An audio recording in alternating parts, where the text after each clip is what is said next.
चल, तेरा अब जो सेक्शन में तू एंटर कर रहा है वो तेरा फेवरेट सेक्शन है, और वो तो पेपर में भी इसके क्वेश्चन पहले करने की कोशिश करना। क्या है वो सेक्शन? हम्म। ये ट्रिग्नोमेट्री तूने एनडीए वाला किया हुआ है मेरे साथ में, तो अभी वाला जो है वो तुझे ज़्यादा टफ नहीं लगेगा, क्योंकि अगर वो पुराना वाला तूने किया होगा ढंग से तो ये उसका आधा है। आधा क्या, आधा का भी आधा है अभी, तू ये मान के चल। हाँ, वैसे मान ले। तो इसके अंदर तूने क्या क्या पढ़ा था, एक बार उसका जो बेसिक्स वाला पार्ट है उस पर थोड़ा सा ज़्यादा काम करना है। ट्राई ट्राई इसको पहले देख ले, एंगल और फिर मेट्री, मतलब थ्री एंगल मेजरमेंट। जो जो मैं पूछूंगा तो मुझे वो बताते हुए तेरा वो रिवीजन हो जाएगा। सबसे पहले बना लेते हैं एक राइट एंगल ट्रायंगल, और इस राइट एंगल ट्रायंगल के अंदर इस बी पे रख लेते हैं 90 डिग्री को। ये एंगल मान लेते हैं थीटा। अब जो मैं पूछूंगा वो बताना। थीटा के सामने वाले साइड को क्या बोलते हैं? पी फॉर परपेंडिकुलर, और साथ में लगे हुए साइड को नीचे की तरफ बी फॉर बेस। और इसमें से कौन सा वाला कांस्टेंट है और कौन सा वाला वेरिएबल है? हाँ बोल बोल, तो बता देगा, ज़्यादा सोच तो सही। मैंने क्या पूछा कि कौन सी लेंथ है जो हमेशा कांस्टेंट रहेगी, कभी चेंज नहीं होगी यहाँ पे ट्रायंगल के अंदर में, लेकिन बाकी दोनों बदले होते रहेंगे। हाँ, हाइपोटेन्यूस चेंज नहीं होता। अब उसका क्या मतलब है? जैसे मान ले अभी मैं तेरे से नाम पूछूंगा, नाम क्या क्या होता है ट्रिग्नोमेट्री रेशियो का? नाम सब बताना। हाँ, और साइन, SINE, फिर कोसाइन, फिर टेन का पूरा नाम क्या होता है? टेंजेंट। कॉट का? नहीं बे, कोटेंजेंट। और सेक का? सेक का कोसेक सेक का फुल फॉर्म? अरे नहीं नहीं, फुल। हम्म। जैसे टेन का टेंजेंट बोला, कॉट का कोटेजेंट बोला, तो सेक का भी तो नाम होता है, सीकेंट। और कोसेक का कोसेकेंट। ठीक है ना? लेकिन हम लोग लिखते समय क्या करते हैं, पहला तीन लेटर पकड़ लेते हैं, साइन, कॉस, टेन, कॉट, सेक, बस इसका पांच ले ले। हाँ, तो sine theta, cos theta, theta लगाना होता है हम लोग को अलग से, टेन थीटा। अच्छा, अब एक चीज बता, कौन किसका रेसिप्रोकल होता है? साइन का रेसिप्रोकल कौन होता है? कॉसेक। तो इसको इसके साथ ज्वाइन कर देते हैं ऐसे लाइन से, ये हो गया कॉसेक थीटा।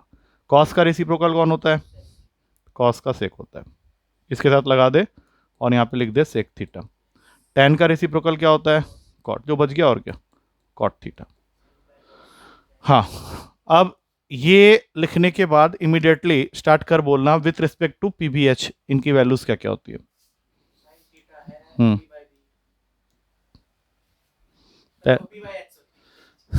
तो वो फॉर्मूला क्या याद किया बता, जिससे याद किया तूने इसको? कुछ याद किया करने के लिए बताया था वो, उससे याद किया या डायरेक्ट याद किया है? अच्छा चल, बोल दे चल, P/H हो गया। P/H, B/H, P/B। हम्म। ये तो उल्टा करते हुए चले जाओ। अरे रेसिप्रोकल होता है ना इसका, अभी तो तूने बोला था टेंजेंट का, तो फिर सीधा हो जाएगा ना, B/P, H/B, H/P। इसमें और कोई डाउट नहीं है। लेकिन एक चीज और याद रखना, टेन और कॉट को निकालने के लिए हम लोग एक और फॉर्मूला यूज करते हैं, that is sine theta by cos theta. Ten का फॉर्मूला होता है sine theta by cos theta, और उसी तरह से कॉट थीटा का फॉर्मूला हो जाएगा cos theta by sine theta. ये भी हमें याद रखना है। अच्छा, इसके अलावा हम लोग को कुछ फॉर्मूला यहाँ से मिल चुके हैं, उसको मैं अलग से लिख रहा हूँ। Sine theta into cosec theta, tan theta into cot theta, cos theta into sec theta, ये सब किसके इक्वल होंगे? 1 के। तो ये सबको हम लोग 1 के इक्वल कर देते हैं। तो फर्स्ट गो में तुझे ये सारी चीज़ें याद रखनी है, और इसमें एक बहुत इंपॉर्टेंट चीज़ है कि अगर ये थीटा तो अभी यहाँ से देख रहा है तब तो तूने ये फॉर्मूला बोला, अगर तूने यही थीटा अगर यहाँ से देखा, मान ले तो यहाँ बैठ गया, तो सब कुछ तेरा चेंज हो जाएगा। इसीलिए मैं कह रहा था कि P और B जो है तेरे क्या है, वेरिएबल है, हाइपोटेन्यूस हमेशा फिक्स रहता है। अच्छा, एक चीज़ और, ये थीटा है तो क्या यहाँ थीटा लिखूँ या 90 माइनस थीटा लिख दूँ? क्योंकि ये 90 माइनस थीटा है, क्योंकि ये तुझे एक और कॉन्सेप्ट की तरफ ले जाएगा जिसको बोलते हैं कॉम्प्लीमेंट्री। बट अभी रुक जाओ, इसके अंदर में ना BPT तो ये याद करना पड़ेगा। आई डोंट नो तूने कितना याद किया था उसमें। BPT का फुल फॉर्म होता है बेसिक पाइथागोरियन ट्रिपलेट्स। है इसके बारे में कोई आइडिया? कितने याद किए हुए हैं? 4 5, 4 5 से क्या होगा? अरे नहीं, इनको तो याद करके जा तू पूरा अच्छे से। हाँ पूरा मतलब जो जो मैंने बताया है, कितना याद है तुझे पहले ये बता दे। होता क्या है पहले बताओ। नहीं, होता क्या है 12 13 5, क्या खास है इसमें? बेसिक पाइथागोरियन ट्रिपलेट इसको क्यों बोल रहे हैं? What is the significance of that word basic? Right angle triangle के लिए तो होता ही होता है। अब 6 8 10 भी होता है, लेकिन हम लोग उसको हाँ, फॉर्मूला तो वो तो सब में लगेगा। जब तू उसको लिखेगा 6 8 10, उसमें भी तो 10 का। अरे नहीं, बेसिक का मतलब होता है, अभी जैसे मैं लिस्ट दूंगा तुझे देता हूँ, ठीक है? लिस्ट ऑफ बीपीटी जो कि तुझे हमेशा याद रखना है, बहुत सारे क्वेश्चन में बहुत हेल्पफुल होगा। सबसे पहला आएगा 3 4 5, उसके बाद आता है तेरा 5 12 13, उसके बाद आता है 7 24 25, उसके बाद आता है 8 15 17 है इसमें भी। उसके बाद आता है 9 40 41, फिर आता है 20 21 29, एक और आता है 20 99 101, 33 56 65। ये मैंने अभी कुछ दिन पहले ढूंढा था, मैंने मुझे पता चला मुझे भी नहीं पता था। तो अब अच्छी तरह से पहले देख ले, इनमें से कुछ तुझे तब बताया था, अभी कुछ मैंने डाला है एक्स्ट्रा। बताया था मैंने कौन कौन सा एक्स्ट्रा डाला, ये दोनों मैंने एक्स्ट्रा डाला हुआ है। और बीपीटी का मतलब होता है कि इन सब में अगर तू कॉमन फैक्टर देखेगा, जैसे 3 4 5 में कॉमन फैक्टर दैट इज 1, और किसी नंबर से नहीं कटता है। That's why it is known as basic Pythagorean triplet, क्योंकि इनका कोई एचसीएफ नहीं है। कोई भी पेयर ले ले, इसीलिए 5 12 13 7 24 25 8 15 17 9 40 41 20 21 29।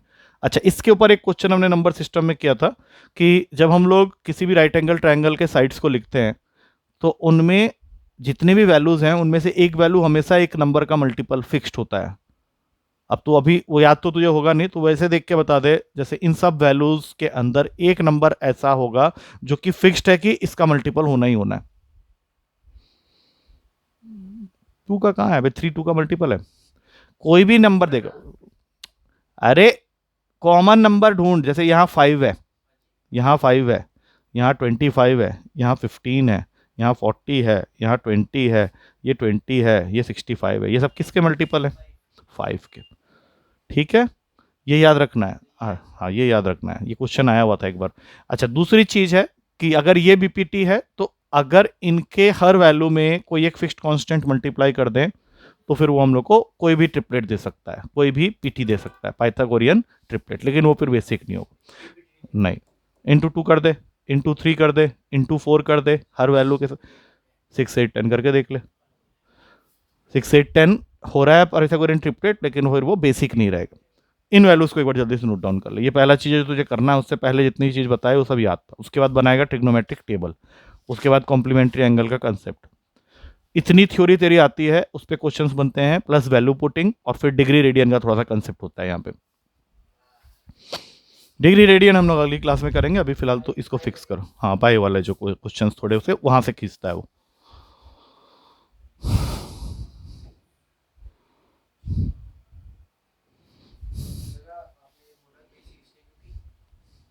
हम्म, ना ना ना ना, अरे इनमें से क्या क्वेश्चन आएंगे भाई? क्वेश्चन आएंगे, इनमें से आएंगे ऐसा नहीं है। ये हाँ, लो वैल्यू, ये तुझे याद रखना है बस, किसी भी तरह। हम्म, क्या? बोल बोल बोल। अभी पहले लिख ले इसको, ठीक है? पहले इसको लिख ले, फिर पूछ लेना। क्लास खत्म होने से 5 मिनट पहले पूछ लेना, ठीक है? अभी तो ट्रिगो की क्लास में 21 29, 20 21 29। हाँ, 20 99 101, 33 56 65। ठीक है, इसको याद रखना है तुझे। कब याद करेगा तुझे? कुछ तो याद है इसमें से, ऐसा नहीं है बताते के साथ तुझे कुछ तो 3 4 तुझे याद थे, 1 2 तुझे देख के याद आया, 1 2 मैंने और एक्स्ट्रा पकड़ा दिया। तो तुझे ये सातों को याद रख के जाना है।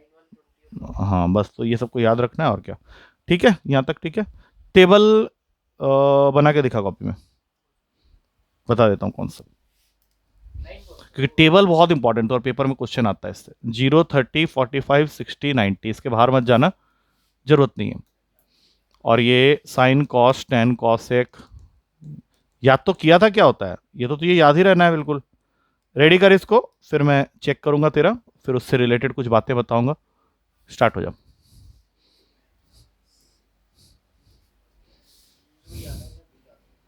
तभी तो बोला है ना बनाने के लिए।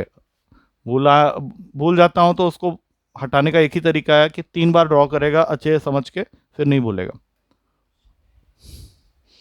तो अब ये ट्रिग्नोमेट्री अभी पढ़ रहा है, सीडीएस का एग्जाम देगा उसके बाद थोड़ी ना और पढ़ेगा बैठ के इसको।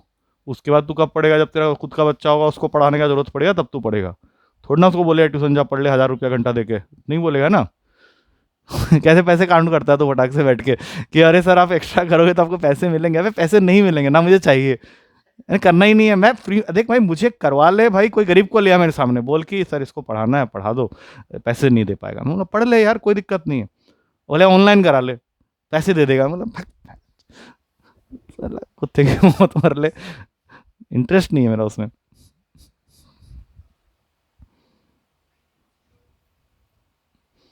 तू कर ले, बना ले बना ले, टेक 5 मिनट्स, क्योंकि वहाँ पे मैंने बच्चों को दिया था बनाने के लिए, तो मर मुर के बना लिया था। कुछ बच्चे तो बहुत आराम से बना लिए थे, कुछ बच्चे गड़बड़ कर रहे थे।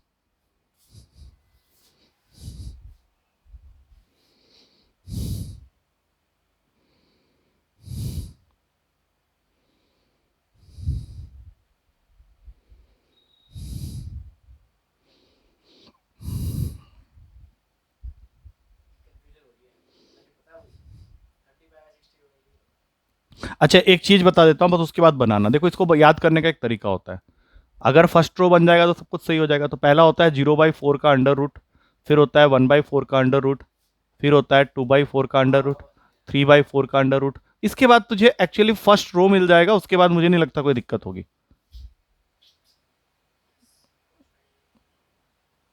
उसके बाद अगर दिक्कत हुई तो फिर वहां जाके पिटेगा 0/1, 1/0 में। बारिश तेज हो गई आई थिंक। हाँ तेज बारिश हो गई।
एनडी लिख दे, नॉट डिफाइंड।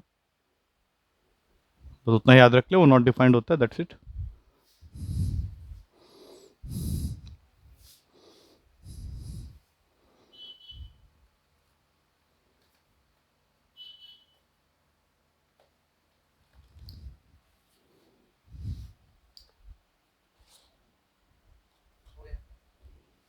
पूरा बना बे, मार खाएगा नहीं तो। हाँ उसको क्यों छोड़ रहा है बे? ये हर बच्चे का यही होता है सर, पूरा थोड़ा ना बनाना होता है। किसने बोला नहीं बनाना पूरा।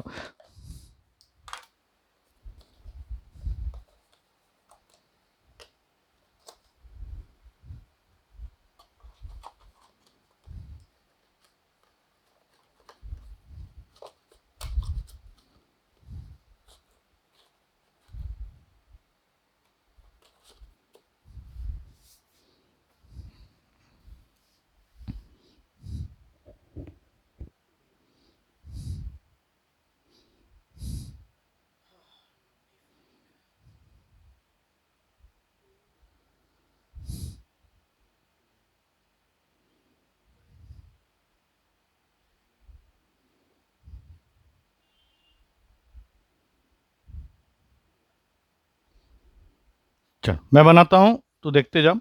पहला हो गया 0, 1/2, 1/√2, √3/2 और फिर 1। रिवर्स ऑर्डर में हम लोग लिखते हैं because all of us know कि साइन और कॉस एक दूसरे के कॉम्प्लीमेंट्री होते हैं। Sine 90 minus theta cos theta होता है और cos 90 minus theta sine theta होता है। दैट मीन्स अगर किसी भी एक फॉर्मूला में मैं थीटा की जगह 0 डाल दूं तो साइन 90 कॉस 0 के इक्वल हो जाएगा, इसलिए हम लोग इसको रिवर्स ऑर्डर में लिखते हैं। तो रिवर्स ऑर्डर में सबसे पहले 1 आ गया, उसके बाद √3/2 यहाँ पे सेम हो जाएगा, फिर 1/2 और फिर 0। tan होता है साइन अपॉन कॉस। 0 को अगर किसी भी नंबर से डिवाइड करेंगे, 0 अपॉन एनी नंबर, तो वो हमेशा हम लोग को देगा 0। तो पहला वैल्यू हो गया 0। और इसका उल्टा कर ले, एनी नंबर अपॉन 0। कोई भी नंबर को अगर हम लोग 0 से डिवाइड करेंगे तो वो डिवाइड होगा ही नहीं, वो हो जाएगा नॉट डिफाइंड। तो यहाँ पे लिख देते हैं नॉट डिफाइंड। बीच की सारी चीज़ें, 1/2 को √3/2 से डिवाइड किया, 1/√3, दोनों सेम वैल्यू को डिवाइड किया 1 और ये √3। अगेन tan और cot जो है एक दूसरे के रेसिप्रोकल भी हैं और साथ में कॉम्प्लीमेंट भी हैं, मतलब tan 90 minus theta is cot theta and cot 90 minus theta is tan theta. तो अगर इसके हिसाब से चलें तो फिर सीधा सीधा लिख ले। दो तरीके से लिख सकते हैं, तो इसी को रेसिप्रोकल करो, एनडी आ जाएगा। दैट मीन्स रिवर्स ऑर्डर में ही आ रहा है। 1/√3 का √3, ये 1/√3 और लास्ट वाला 1 कैसे वे, यही सेम वैल्यू रिपोर्ट 0 हो जाएगा ना। हाँ, तूने क्या लिखा था, 1 लिखा था, ठीक करो उसको। ठीक है, अब सेक किसका रेसिप्रोकल होता है, कॉस का। तो 1 का रेसिप्रोकल √3/2 का, 1/√2 का, 1/2 का और 0 का, नॉट डिफाइंड। कॉसेक लिखने का दो तरीका है, एक तो यही हो जाएगा कि sec 90 minus theta is equals to cosec theta. हाँ, इसका रिवर्स, अपोजिट मत बोल, अपोजिट उसका होता है reverse. Cosec 90 minus theta is sec theta.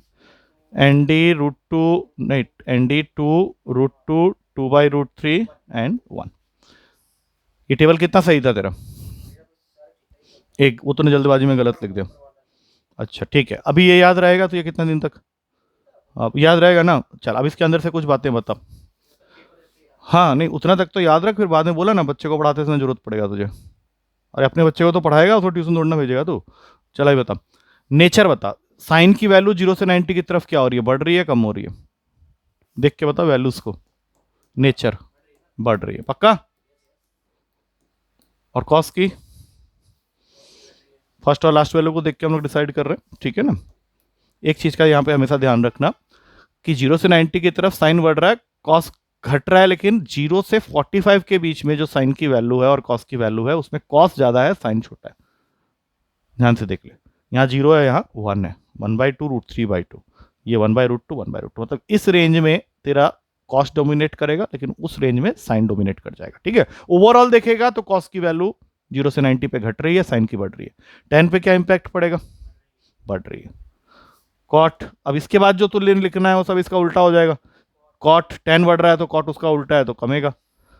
Sec cos का उल्टा है, अगर वो घट रहा है तो ये बढ़ेगा, और साइन कॉसेक का है तो ये घटेगा। तो इसमें एक चीज और देख सकता है तू कि जो सी से स्टार्ट होने वाले जितने भी ट्रिग्नोमेट्रिक रेशियोज हैं वो सारे के सारे क्या हो रहे हैं, घट रहे हैं। कौन कौन से, देख, कॉस, कॉट, कॉसेक, ये सारे के सारे डिक्रीजिंग। इस पे क्वेश्चन आते हैं तेरे।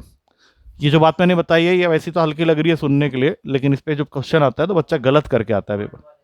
वर्ड प्रॉब्लम्स क्या, क्वेश्चन मैं बता देता हूँ किस तरह के क्वेश्चंस गलत हो जाते हैं बच्चों के।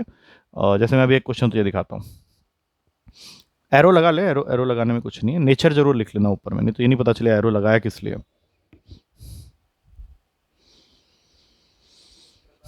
हाँ वही दिखा रहा हूँ, हो गया ना, काम हो गया। वो एरो तू लगा लेना अपने आप, तुझे याद तो हो गया है। साइन कॉस और टेन याद हो गया तो फिर ठीक उसका उल्टा चला देगा बाकियों को। अबे देख देख के क्या लिख रहा है, सी वाले डाउन जा रहे हैं, देख टिक मार दिया, रेड पेन से टिक मार दिया। ठीक है ना, चल इसको हटा दे फिर। अब मुझे एक क्वेश्चन का आंसर दे। साइन 44 डिग्री और कॉस 44 डिग्री में कौन बड़ा होता है? क्यों बे, रीजन दे तक, क्वेश्चन फिर आगे पूछूं तो कुछ और। अरे नहीं वो से नहीं होता ना, सुन ले, ध्यान ध्यान से सुन। कॉस 44 को हम लोग साइन 46 लिख सकते हैं, हाँ या ना बता। और साइन 44 और साइन 46 में बड़ा कौन होगा? 46। क्यों? क्योंकि 0 से 90 की तरफ वो बढ़ रहा है। तो यह आया किसके लिए, cos 44 के लिए। अब इसमें नहीं, लेकिन रीजन थोड़ा उल्टा दे रहा था। अब देख sin 46 degree minus cos 46 degree, ये किस तरह की वैल्यू होगी। पहला ऑप्शन ग्रेटर देन जीरो, दूसरा ऑप्शन लेस देन जीरो, तीसरा ऑप्शन इक्वल्स टू जीरो, चौथा option can not be determined. इस तरह के क्वेश्चन स्टेटमेंट सम बन के आते हैं। बताओ इसका आंसर क्यों। 42, हाँ 2 नहीं अरे चल नहीं, क्यों, तू पागल हो गया क्या। हाँ sine 46 degree minus sine 44 degree, कभी किसी को मत बोलना साइन 2 डिग्री आए। हाँ ग्रेटर देन जीरो आएगा क्योंकि ये वैल्यू इससे बड़ी होती है, ठीक है। अब इसी क्वेश्चन को वो ऐसे दे देगा तुझे, sine 52 degree upon cos 52 degree की जो वैल्यू होगी वो क्या होगी, greater than 1, less than 1, equals to 1, can not be determined. जब तक मैं ऑप्शन लिख रहा हूं उसी में सोच के बता। मैंने 3 फॉर्मेट में दिखा दिया तुझे क्वेश्चन। कैसे, 1052 हो जाएगा। साइन 52 को छोड़ दे, कॉस 52 के जगह जो मैं चाह रहा हूँ ना, तो ये कर ऐसा साइन 38। हाँ ये चीज़ तुझे एकदम क्लिक करनी चाहिए कि अगर कॉस 52 लिखा है, सोच लिया ना बस, तो ऊपर वाली वैल्यू बड़ी है नीचे वाले से, तो ये अपने आप ही ग्रेटर देन 1 हो जाएगा। ठीक है, ये क्लियर है अच्छे से। अच्छा अब फाइनली कॉम्प्लीमेंट्री एंगल, ये तुझे मैंने बता दिया है। साइन 90 माइनस थीटा क्या होता है, cos theta. Cos 90 minus theta क्या होता है, साइन थीटा। इसको प्रूफ कर सकता है। हाँ यही प्रूफ करने के लिए उस समय मैंने ट्रायंगल बनाया था, लेकिन फिर मैंने मिटा दिया। हाँ एक बार कर लेते हैं। ए बी सी ने पूछ से कुछ नहीं करना है, फिगर से प्रूफ करेंगे। थीटा, हाँ 90 माइनस थीटा। अब करो। अब पहले बताओ, लेफ्ट हैंड साइड में है साइन 90 माइनस थीटा, इस फॉर्मूला का लेफ्ट हैंड साइड प्रूफ कर रहे हैं। क्या होगा साइन 90 माइनस थीटा फिगर के हिसाब से। ठीक है, बहुत बढ़िया। अब राइट हैंड साइड में जाओ और देखो कि कॉस थीटा की वैल्यू क्या हो रही है।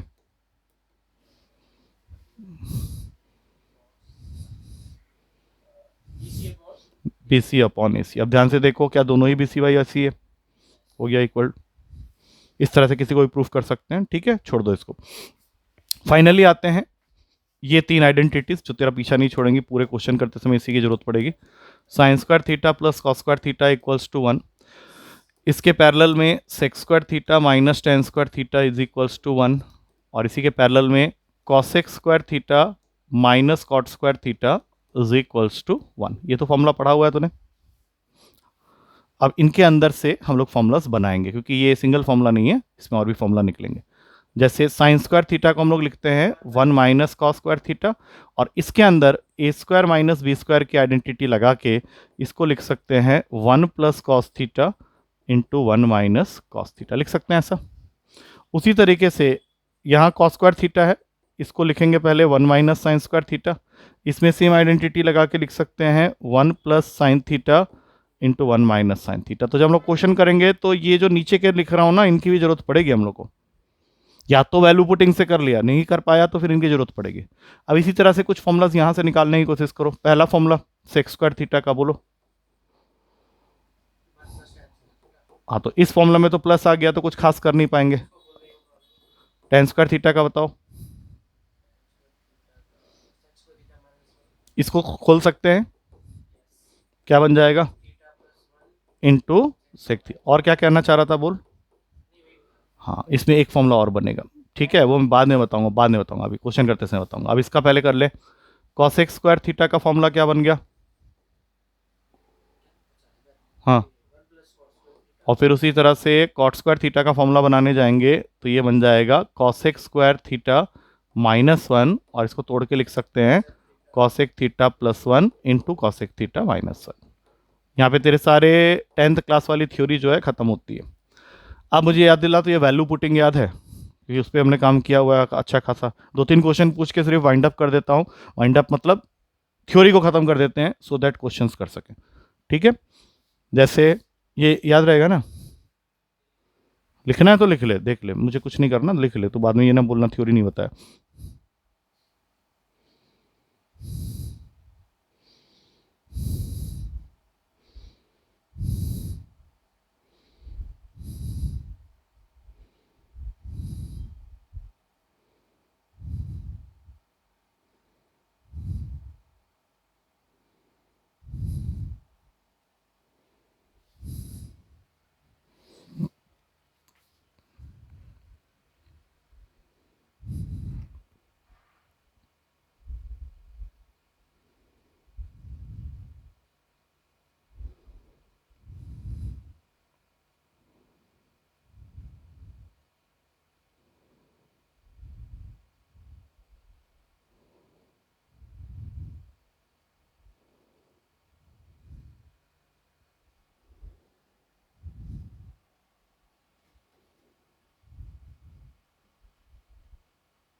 ये बारिश की आवाज़ है?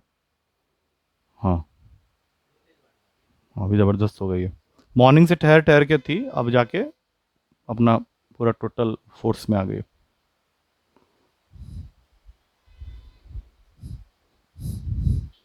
तो कभी इंस्टीट्यूट आ, क्या दिक्कत है? घूमते हुए आ जा। आ जा, मतलब देख तो सही क्या क्या चेंजेस हुए हैं। कितना उस समय क्या था, ऊपर वाला रूम बना हुआ था, वहाँ पे पैनल वैनल लग गया। अब ऊपर के जो 2 रूम थे वो थे तेरे टाइम में, 9 नंबर और 10 नंबर थे। अरे जो टॉप में थे वहाँ 2 रूम थे ना। तो इंस्टीट्यूट का नक्शा भी नहीं याद आ रहा? 3 फ्लोर थे, एक तो ग्राउंड फ्लोर में, तो फर्स्ट फ्लोर में तो वो ऑफिस था। तीसरा तो तीसरा में बैठता था, दूसरे में 2 रूम थे ना वहाँ पे। तू रहने दे बे। अरे तेरा टाइम पे थे, हाँ। दूसरे में तो 4 रूम थे भाई साहब। चौथा अंदर की तरफ था। चल कोई नहीं, वहाँ तुम लोग की क्लास नहीं लगी ना कभी। अच्छा, अब जो यहाँ क्वेश्चन मैं दूंगा, ये मैं मान के चल रहा हूँ कि वो बताते ही मैं मान लूंगा कि तुझे वैल्यू पुटिंग आता है, और मैं तुझे सीधा क्वेश्चन पे ढकेलूंगा। ठीक है? चलो। अभी मैं और इसके अंदर और कंसेप्चुअल क्वेश्चन पे नहीं जा रहा हूँ, इसमें गंदे क्वेश्चन भी होते हैं, वो मैं अभी टच नहीं कर रहा। मेरा मेन मोटो है कि आज के क्लास के एंड तक मुझे ये लगे कि तो ये वैल्यू पुटिंग आता है, याद है मतलब। 3 क्वेश्चन यहाँ रख रहा हूँ, अगर तीनों का आंसर तू दे दिया तो इसका मतलब है कि तुझे अभी भी वैल्यू पुटिंग याद है। मतलब मैं सोचूंगा कि हाँ, मैं भी बहुत अच्छा पढ़ाया था और तू भी बहुत अच्छे से पढ़ा था। अच्छा, ये मत बोलना सर ये क्या लिखा हुआ है, 11 क्यों लिख दिया ऊपर और फिर उसको टोपी भी पहनाई हुई है। नहीं ना? चल ठीक है। मार खाना है तुझे? क्योंकि क्वेश्चन में कोई ज़रूरी नहीं हो तुझे एंगल लगा के दे। ये तेरा पाई वाला पार्ट तेरा कोर्स में है ना, तो वो तुझे देगा ये। इसी तरीके से ज़्यादातर मिलता है। अब ये मैंने लिख दिया है 3 क्वेश्चन, जिसके बेस पे मुझे पता चल जाएगा कि तुझे याद है सारा कुछ। अब मुझे सिर्फ उसके ऊपर बिल्डिंग ब्लॉक्स बनाने की ज़रूरत है। क्योंकि डिग्री रेडियन तो देख आदमी भूल ही जाता है थोड़ा बहुत, एंगल कांटों के बीच का एंगल, घड़ी के कांटों के बीच का एंगल, वो सब क्वेश्चन चल वो सब मैं बता दूंगा फिर से। आज वही वाला पार्ट वहाँ पे करवाया था। बिना ऑप्शन के तीनों का आंसर निकाल दे, तब मुझे लगेगा कि तुझे वैल्यू पुटिंग याद है अच्छी तरह से।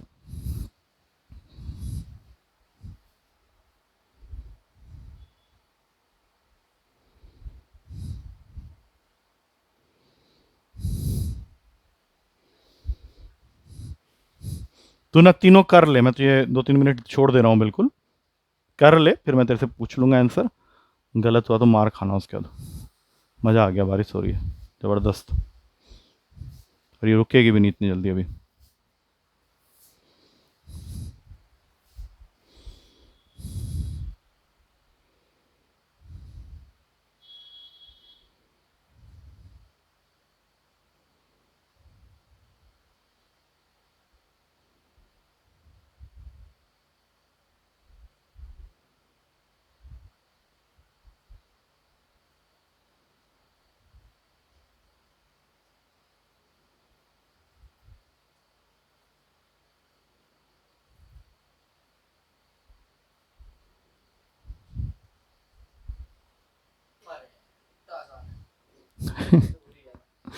ना ये निकाल दूंगा किसी दिन, सोच रहा था ये जो माइक कान में डालता हूँ, तो तेरा ना बैकग्राउंड आना बहुत ज़रूरी है। ये लास्ट के कुछ क्लासेस में ये रिस्क ले सकता हूँ, मतलब इतना भी कोई साउंड पॉल्यूशन यहाँ नहीं है कि जान निकल रहा। तू पूरा कर पहले, तुझे 5 मिनट दिया था, 3 मिनट तूने सिर्फ देखने में निकाला है। ये सब क्वेश्चन पता है 30 सेकंड के अंदर तेरे से निपट जाने चाहिए थे। और तभी तो मैं तुझे बोल रहा है ना, और मैं क्या चाह रहा हूँ कि तेरे पेपर में ना अभी भी ज़रा सीडीएस में ना क्वेश्चन आते हैं, इसके 3 क्वेश्चन कम से कम होंगे जो वैल्यू पुटिंग से निकाल दिए जाएंगे। बाकी सब में फॉर्मूला की जरूरत पड़ती है।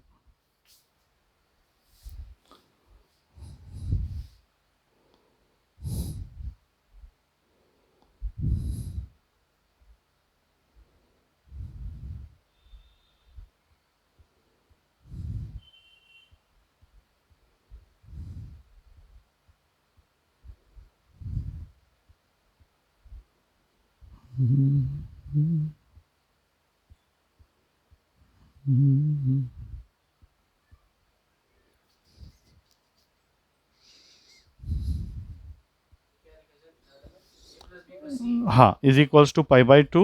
You have to find 10a 10b plus 10b 10c plus 10c 10a।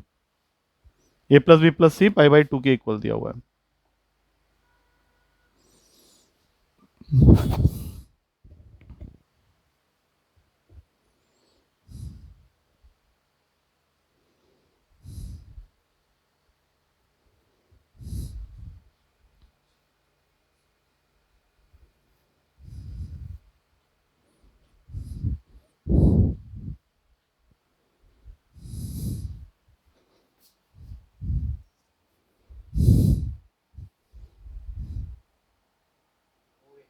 हो गए? अब बताओ आंसर। 2 4 1, वेरी गुड, याद है तुझे मतलब, ठीक है। एक क्वेश्चन और अपनी तसल्ली के लिए। इफ टेन स्क्वायर, मतलब अब ये थोड़ा सा आड़ा तिरछा होकर तुझे क्वेश्चन मिल रहा है।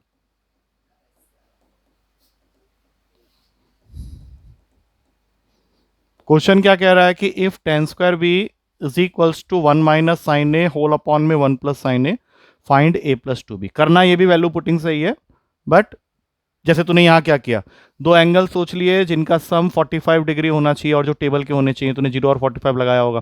tan 0 की वैल्यू 0, tan 45 की वैल्यू 1, पहले ब्रैकेट से 1, दूसरे ब्रैकेट से 2, आंसर इज 2। इसमें तूने अगेन π/6 मतलब इसको 0 और इसको 30 ले लिया, या उल्टा जो भी है करो, उसको करो, और ये 1/√3, आंसर हो गया 3 + 1 दैट इज 4। इसमें तीनों एंगल को 30 ले सकता था, तूने कुछ और भी लिया हो सकता है, लेकिन कोई बात नहीं। 30 से ये 1/√3 इंटू 1/√3 1/3, फिर यहाँ से भी 1/3, यहाँ से 1/3। अब सेम अप्रोच से यहाँ कुछ करने की कोशिश करो कि वैल्यू पुटिंग से ही हो जाए, कुछ और फॉर्मूला की जरूरत ना पड़े। a + 2b is for angle, तो 2 कैसे हो सकता है?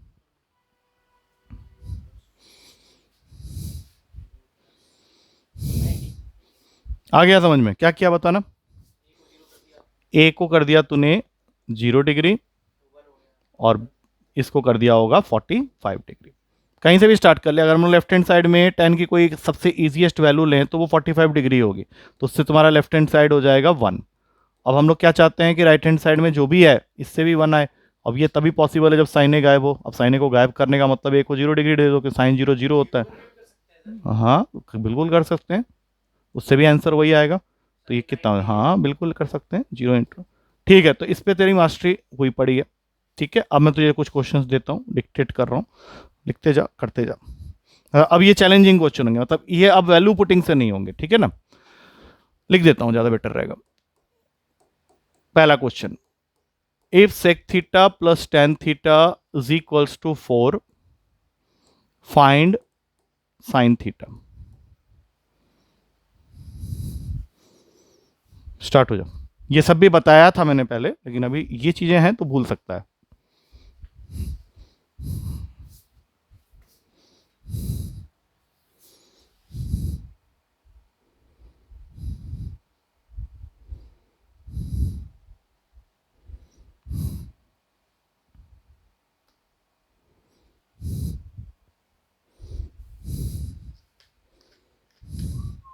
होय,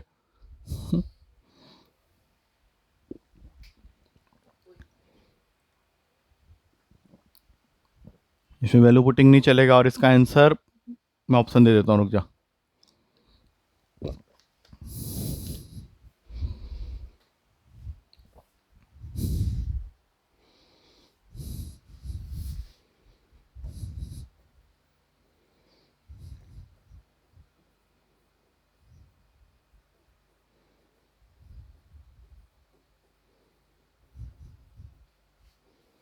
ऑप्शन देख ले, नंबर्स के फॉर्म में, ठीक है ना, थोड़ा देख समझ के हैं। तभी तो वो साइन कॉस में निकाल के छोड़ देगा तू, 4 + साइन को थीटा ऐसे करके कुछ बोल देगा, इसलिए पहले ये क्लियर कर देता हूँ।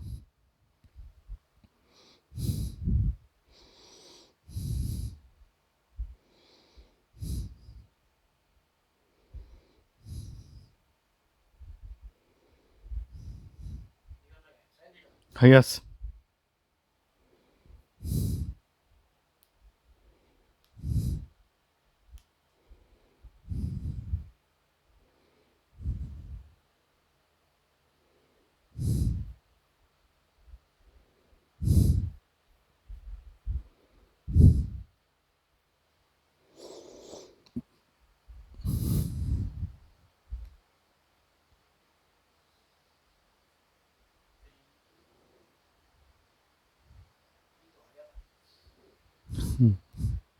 बोला 3 तो आ गया था, तो जबरदस्ती 3/5 मार के आएगा और क्या। बोले यार कि अरे 3 आ गया था, जरूर 5 होगा नीचे। साइन थीटा वैसे भी हाइपोटेन्यूस 5 को ही लेगा 3 के लिए। चल छोड़ दे, तू ये भूल गया, ठीक है ना। अभी ऐसा कर, हमने जो पढ़ाई की अभी तक उसमें हम लोग ये वाले स्लाइड में चलते हैं, आंसर तेरा इसमें छुपा हुआ है। मैंने तब ये करते करते रोक दिया था, बोला था चल तुझे आगे बताता हूँ। क्या इस फॉर्मूला को हम लोग A square minus B square से ब्रेक कर सकते हैं? क्या बनेगा बता। Sec theta plus tan theta into sec theta minus tan theta is equals to 1, यही बनेगा। तो इससे हमको क्या पता चलता है कि ये जो दो वैल्यूज हैं ये एक दूसरे के रेसिप्रोकल हैं। रेसिप्रोकल का क्या मतलब है कि अगर किसी क्वेश्चन में sec theta plus tan theta की वैल्यू तुझे दे रखी है पी, तो you can take sec theta minus tan theta automatically as 1/p। तभी तो जाके ये दोनों मल्टीप्लाई होकर 1 बनेंगे। और सेम चीज़ यहाँ के लिए भी वैलिड है, क्योंकि इसके अंदर भी मुझे ए स्क्वायर माइनस बी स्क्वायर की आइडेंटिटी दिख रही है। तो यहाँ पे भी मैं बना सकता हूँ ऐसा फॉर्मूला कि cosec theta plus cot theta अगर किसी क्वेश्चन में पी है, तो cosec theta minus cot theta 1/p होगा। ये बात समझ में आई कैसे क्या बोल रहा हूँ मैं? लेकिन यही काम अगर मैं यहां करने की कोशिश करूं तो ये पॉसिबल नहीं है। यहां पे क्यों पॉसिबल नहीं है? क्योंकि sign theta plus cos theta को मैं ब्रेक ही नहीं कर सकता, क्योंकि ये तो प्लस का साइन है यहाँ पे। तो इसके लिए क्या फॉर्मूला लगता है? A sine theta plus B cos theta अगर सी के इक्वल है। इसका ट्रिक बता देता हूँ। ए और बी को इंटरचेंज कर दे। इंटरचेंज का मतलब यहाँ पे कर दे बी साइन थीटा और यहाँ पे कर दे ए कॉस थीटा, और बीच में डाल दे माइनस का साइन। तो ये आंसर हमेशा होगा अंडर रूट का A square plus B square minus C square. ये तो ये याद रखना है, क्योंकि इसी के थ्रू हम लोग इसका रिजल्ट निकाल लेंगे कि अगर किसी क्वेश्चन में sign theta plus cos theta हमें दे रखा है पी, और तेरे से पूछा जाए कि sine theta minus cos theta क्या होगा, यूजिंग दैट फॉर्मूला क्या तू आंसर बता सकता है? ये ट्रिक तो बता दिया तुझे, लगाओ दिमाग। ट्रिक क्या है कि A sine theta plus B cos theta अगर सी है और बीच में मैंने डाल दिया माइनस का साइन और कोफिशियंट्स को इंटरचेंज कर दिया, तो आंसर होगा अंडर रूट का A square plus B square minus C square.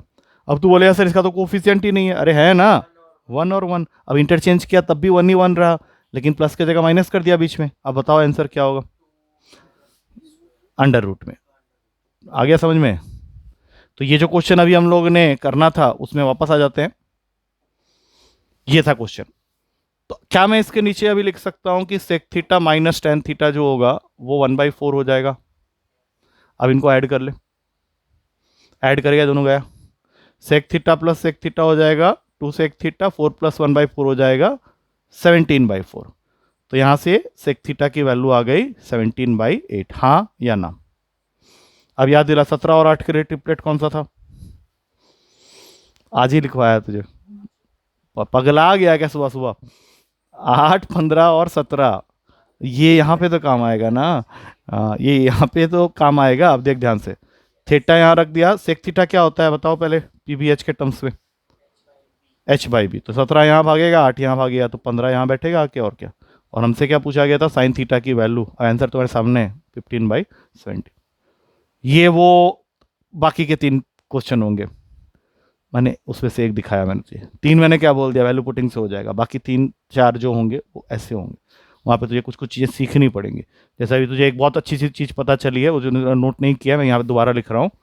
A sine theta plus B cos theta अगर सी के बराबर है और कोफिशिएंट इंटरचेंज, मैं यहाँ पे दोबारा दे रहा हूँ तुझे, बी साइन थीटा माइनस ए कॉस थीटा, तो इसका आंसर एक प्लस माइनस भी लगा ले, अंडर रूट का A square plus B square minus C square.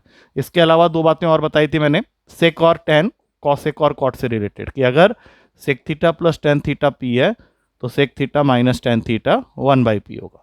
इस बात को तू ऐसे भी लिख सकता है, sec theta plus tan theta is always reciprocal of sec theta minus tan theta, and vice versa sec theta minus tan theta is reciprocal of sec theta plus tan theta. ये क्लियर हो रहा है कैसे हो रहा होगा? Cross multiply कर दे, formula बन जाएगा। और यही सेम बातें ना कॉसेक और कॉट के लिए भी बना ले, सेम टू सेम बना ले, खुद ही बना ले, वो तो ज़्यादा रिलायबल रहेगा तेरे लिए। कॉसेक कॉट वाली बात खुद से लिख लेना, ऐसे इसके चारों पॉइंट लिख ले, क्वेश्चन ऐसे आ जाते हैं।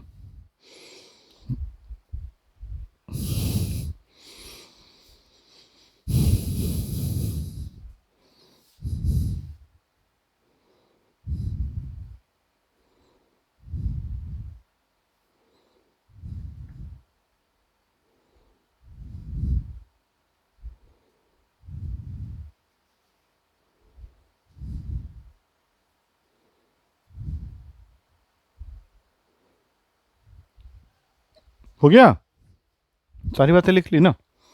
चल अभी नेक्स्ट क्वेश्चन तेरे लिए। क्वेश्चन मैं यहां पे लिख रहा हूं, in a right angle triangle smallest side is 2 centimetre. साथ में दिया हुआ है the tangent of one of the acute angle is 3/4। तुझे फाइंड करना है hypotenuse, find the hypotenuse of this triangle.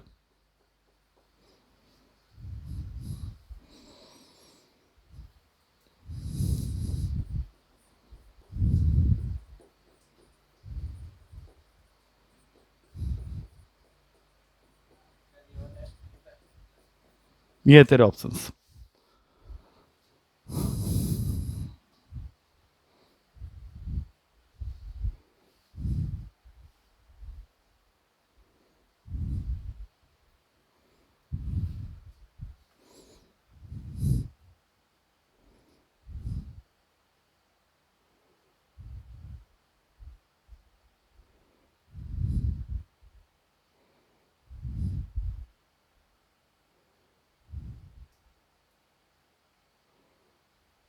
रोएगा, try कर, ऐसे वाले गंदे क्वेश्चन भी देखने को मिलेंगे तुझे पेपर में। गंदे नहीं है, अच्छा क्वेश्चन है, बट वही है कि एक बार में नहीं क्लिक करेगा शायद।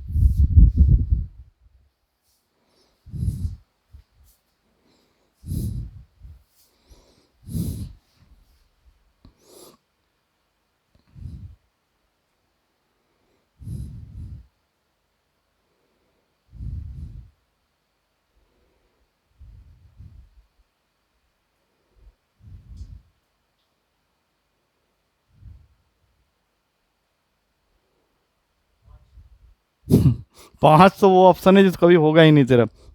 क्यों, बता देता हूँ, रीजन बता। तू बोले यार लॉजिकली तो मैं सही बोल रहा हूँ, लेकिन तू एक बात बता ना, स्मॉलेस्ट साइड 2 सेंटीमीटर किस चीज को ले रहा है फिर तो?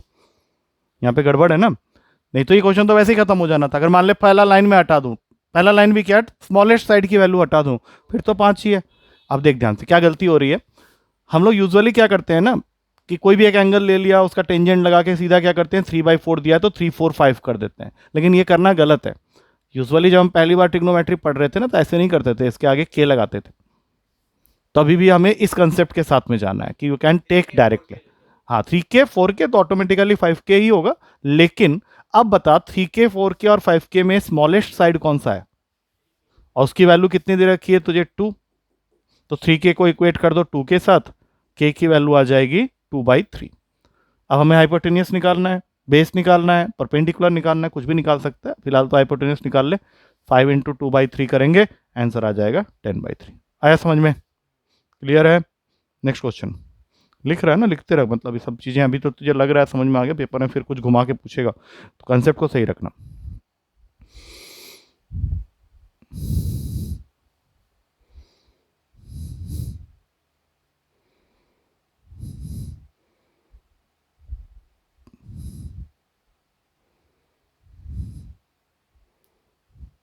ठीक है, 5K करके K की वैल्यू डाल देंगे, 5 इंटू 2/3 दैट इज 10/3। अब आते हैं नेक्स्ट क्वेश्चन में। ABCD is a square, ABCD is a square and P is a point, and P is a point on side AB, P is a point on side AB such that AP ratio PB, AP ratio PB, ABCD को उसने square बोला सबसे पहले, और उसके बाद तुझे जो रेशियो दिया हुआ है AP ratio PB that is equals to 1:2।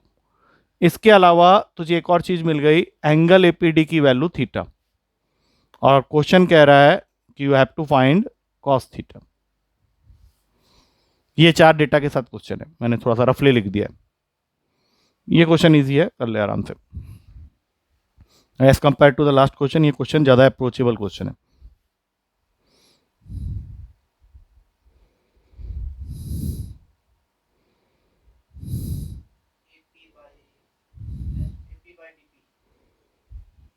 AP ratio BP।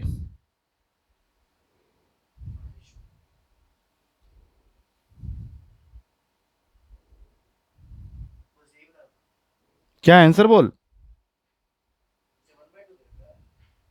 हम्म,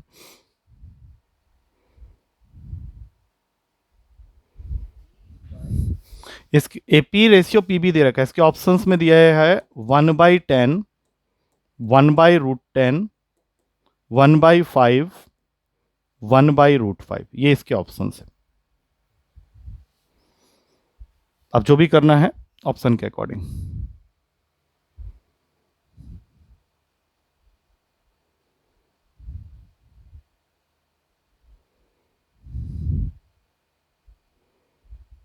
ये कर लेना चाहिए तुझे, मतलब तुझे जिस लेवल का लड़का लगता है मुझे, उसके हिसाब से ये क्वेश्चन तेरे से हो जाना चाहिए। तूने फिगर भी सही बनाना है, मैं देख चुका हूँ ऑलरेडी। तूने फिगर बस थोड़ा उल्टा बना दिया, थोड़ा सीधा बनाता तो ज़्यादा अच्छे से विजुअलाइज कर पाता। तूने ऊपर से लिया, मैं नीचे से ले रहा हूँ, ABCD, ठीक है ना। P को पॉइंट रख रहे यहाँ पे, रेशियो के हिसाब से इतना सा पार्ट 1 है और इतना सा पार्ट 2 है, यही किया ना तूने। तो चाहे तो एक्स लगा सकता है, नहीं तो रहने दे, कोई बात नहीं। 1 और 2 का ऐड करके कितना आएगा 3, स्क्वायर है तो सारे साइड्स 3 3 के हो गए, हाँ या ना, होंगे। अरे बोल। हाँ, तो APD की वैल्यू दे रखी है थीटा, यही है ना।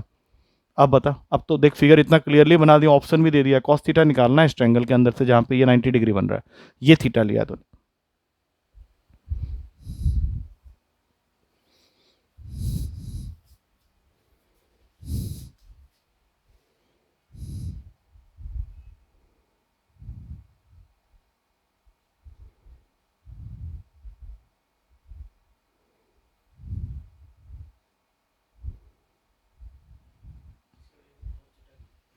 जल्दी बोल, ये तो फिगर यहां से देख लेना।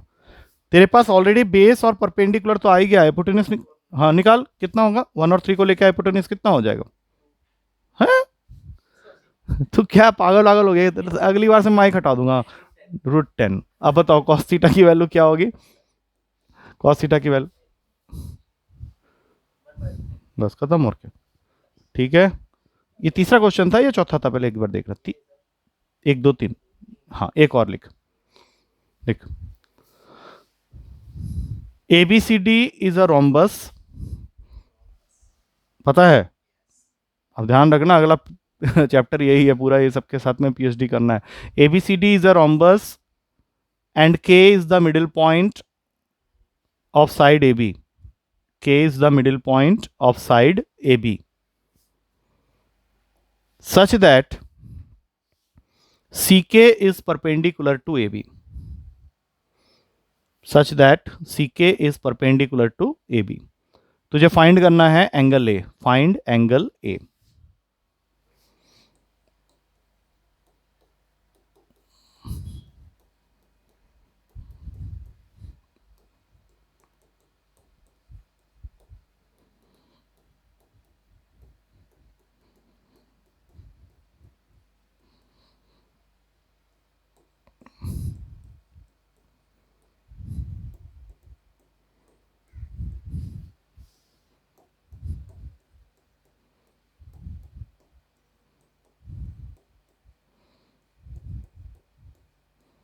ऑप्शंस मैंने दे दिए हैं 120, 150, 110, 135।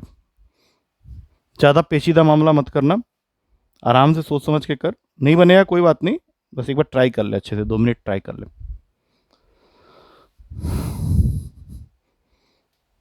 रोम्बस का चारों साइड बराबर होते हैं, चलो ठीक है कर फिर।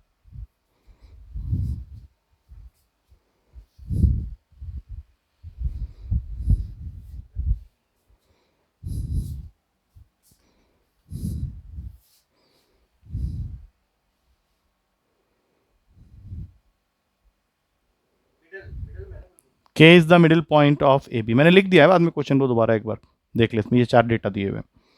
CK परपेंडिकुलर टू AB है, ये भी दिया हुआ है।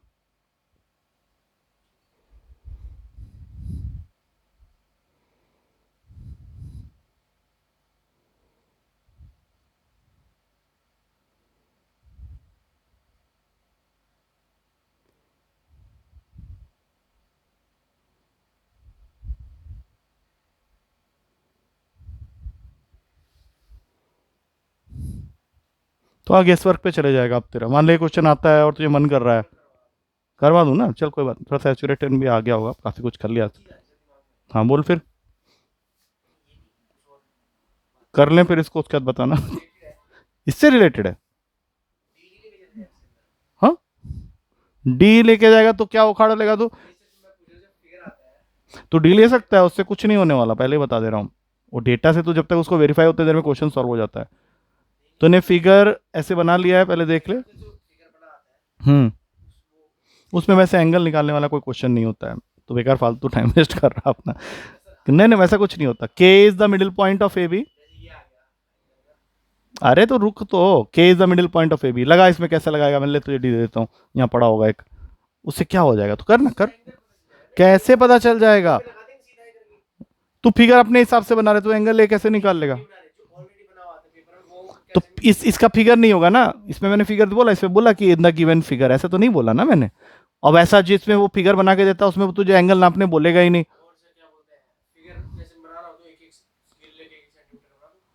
वैसा क्वेश्चन देगा नहीं ना वो तुझे, ये क्वेश्चन में वो तुझे फिगर देगा नहीं। बनाते रहा फिगर, ये मैंने बनाया है, तूने जो बनाया है कुछ अलग सा ही बनाया है। पहली बात तो ना इसका फिगर का ओरिएंटेशन, तो नापने में दिक्कत हो रही है ना। अब इस फिगर से तू जल्दी कर सकता है काम। हाँ अभी कर, अभी कर। अच्छा तू इसको कर ले, ले कर, कर इसको कर ना, कर, मैं तो कर के दे दिया तुझे। हाँ वैल्यू किसकी ले रहा है? ले ले ले ले ले, उससे क्या होगा पता है? साइड वन लेने पे क्या क्या दिक्कत हो सकती है। तू कर, अभी वन लेके कर लेकर, चल वन क्या टू लेके भी कर सकता है, तो कर तो सही। तुझे एंगल तक पहुंचना है ना, एंगल ए तक कैसे पहुंचेगा बता?